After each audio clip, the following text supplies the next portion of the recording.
Sugbo, Pilipinas, kini ang Sugbo News Update. Sa pagsiguro nga adunay kapasidad ug maayo nga pamatasan sa pag-atiman og mga pasyente, ang mga bag-ong hired nurses sa Kapitolyo gipaubos sa Capability Development Training on Basic Life Support sa Department of Health. Adunay live report si Ice Santil Leopoldo. Ice?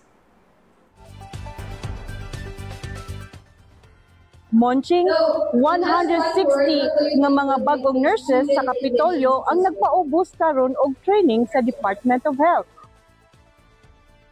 Sa pagpahinumdom sa ilang mga responsibilidad o kapasidad sa pagluwas o kinabuhi, ang Cebu Provincial Health Office uban sa Department of Health nagpahigayon og Capability Development Training on Basic Life Support sa mga bagong hired nga mga nurses sa Kapitolyo. Sa unang adlaw sa training, ang mga nurses ipaubos sa lecture, demonstration o written cognitive assessment. Sa ikaduhang adlaw, pagahimuon ang aplikasyon o praktikal nga mga ehersisyo apil na sa pagpamatngon sa ilang mga attitude o pamatasan sa pag-atiman og pasyente. Si Governor Pam Bariccuatro nangusog sa pagpalig-on sa mga health facilities, dili lang sa mga ekipo o diagnostic tools, apil na niini ang pagpalig-on sa kapasidad sa mga frontline nurses aron pagsiguro nga adunay aptik nga mga health workers ang mga provincial o district hospital sa Sugbo.